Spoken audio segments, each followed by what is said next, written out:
Today we're going to be talking about the 5 features that annoy me most about the FJ Cruiser. And just to preface this, whether you daily drive it or off-road it, 3 of these are for daily driving and 2 of these are just specific to off-roadness. So let's get into it.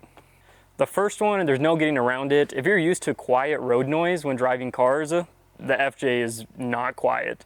So you can see a lot of modern cars these days will have like carpet liners and stuff. This is all just plastic. Mine's super dirty right now, but it's just loud. The wheels are loud. It doesn't dampen any sound. Along with just the back, you can see that these are all plastic too. There's no carpet anywhere in the FJ. So even like most modern cars will have like carpet interiors. This is just rubber.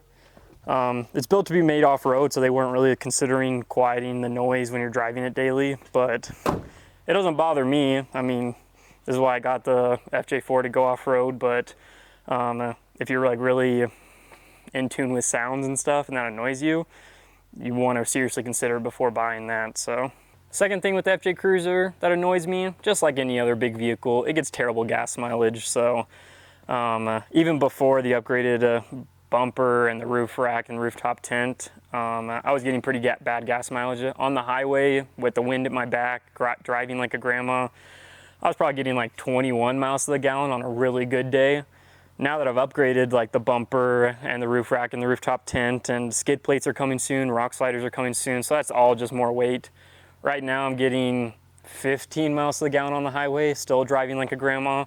So I don't speed, like there's really no reason to speed in these things.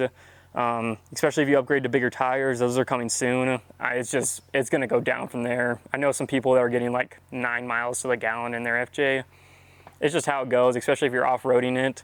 If you keep it stock, I think best case scenario, you're probably gonna be getting 21, maybe 22 miles to the gallon, and maybe even downwards from there, depending on how you drive. So definitely something to consider if you're thinking about getting an FJ or you didn't realize how bad gas mileage they were. This is a pretty common problem across all FJ Cruisers, but if you're going off-road, you can just see how skinny these inner tie rods are. And when you're just doing like, even just like semi-difficult trails, it gets knocked out of alignment really easily right here. I've already had to put it back into alignment, or at least get close, like twice. It's out of alignment again, just barely. You can tell the steering wheel's off. But yeah, I haven't done like too many difficult trails. There's been some difficult sections, but yeah, that's definitely something to consider if you're rock crawling pretty hard, because it gets knocked out of alignment very easily. And I mean, alignments add up really quick at $60, $100, depending where you're going. So it gets annoying, but that's really the only thing I've seen off-road wise where it's just very consistently annoying. So the fourth thing is a feature I actually love. It's just how vertical the windshield is. I've mentioned it in past videos, but what's annoying about it is if a rock hits it, there's no like give. It's not going to glance off. The windshield is going to take like the full impact. And so most FJ Cruiser owners are replacing their windshield usually about once a year, depending on how much they're driving in, where they're driving it at on the highway.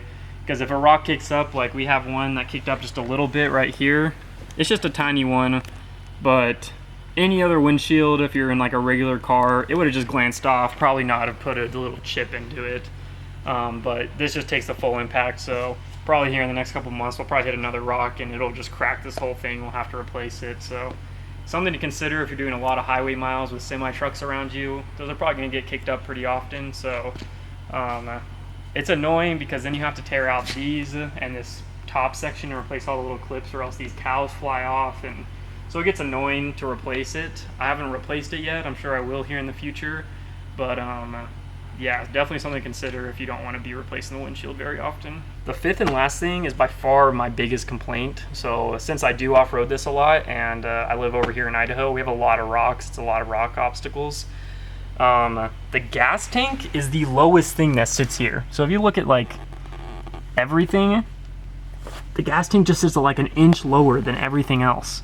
And it has this skinny plastic skid plate on it, which it would do absolutely nothing if you busted it into a rock.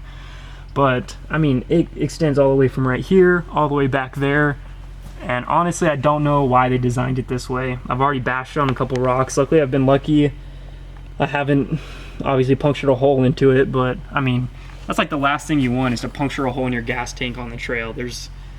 It's just really hard to fix that. It's not like you're gonna be carrying an extra gas tank. So obviously I'm gonna be getting skid plates for it here soon.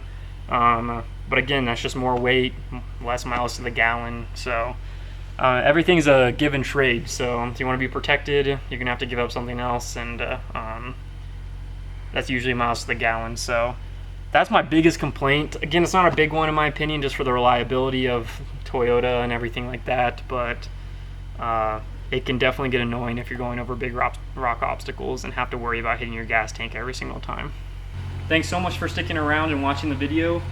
If you own an FJ Cruiser and there's something that I missed that annoys you about the FJ Cruiser, just go ahead and leave it down in the comments below. I'm sure there's a lot of other things that I didn't mention, so as always, thank you for watching, and I have a lot more other videos talking about the FJ Cruiser, unique features, things that I do like about them, stuff I'm gonna do to it, stuff I've already done.